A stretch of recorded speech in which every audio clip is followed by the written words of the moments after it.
هلا والله بالاشياء اللي معاكم في مقطع جديد. هالمره ان شاء الله عندي ردة فعل لمباراة العراق والاردن، واحده من المباريات اللي تربطونها بشكل كبير. هذه الاشخاص اللي طالبين هذه المباراة، طبعا المباراة اتوقع انها مباراة ازالة الحظر على الملاعب العراقية. راح نشوف ان شاء الله المباراة على طول ونقول ليتس جو. اوكي البداية يا حبيبي على الملعب هذا، وهي مباراة ودية، فما بالك لو هي مباراة رسمية. يا الله على الحضور، ملعب صراحة اوروبي وكأنها مباراة في كأس العالم. يلا يا حبيبي انا متحمس ابغى اشوف المباراة هذه. على الحكام بحرينيين تمام. يلا ليتس جو، تبتدي المباراة على طول. اوه والله والله مر بالسرعة. الله عليه، ايش راح يسوي؟ حلوة تمريرة جميلة صراحة، لكن الدفاع المنتخب العراقي ما زال مسيطر. حلوة في الاعلى، يمدي عرض اتوقع. حلوة العرضية رأسية، الله عليك. 1-0 جميلة جدا، 1-0 على طول. يا الملعب انفجر. 1-0 جميلة. شوف الكرة على طول، عرضية حلوة رأسية في الشباك. يا سلام عليك، شوف يا الله حلوة. اوه خطأ دفاعي، خطأ دفاعي يمديك.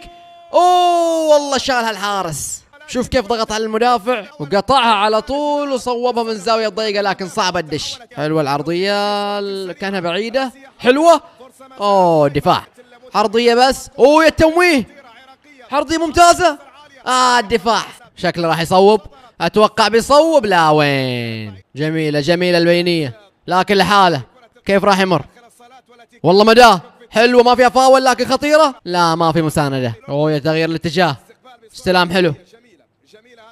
تأخر لكن مر على طول. حلوة، صوب.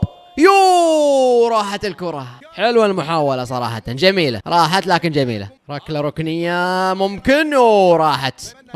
خطيرة. حطها الدفاع، لكن الدفاع توقعتها جول بتروح، لو ما المدافع موجود هذه جول. شوف كيف، يا سلام، لكن المدافع. فانتهت المباراة على طول بفوز العراق بهدف مقابل لا شيء. فهذا المقطع كله طبعا هذا الملخص اللي ارسلتونه لي. ما ادري اذا في هجمات ما انعرضت، بس الهجمات لاحظت انها شوي قليلة في المباراة. فالمهم على تعال اشوفكم ان شاء الله على خير، مع السلامة.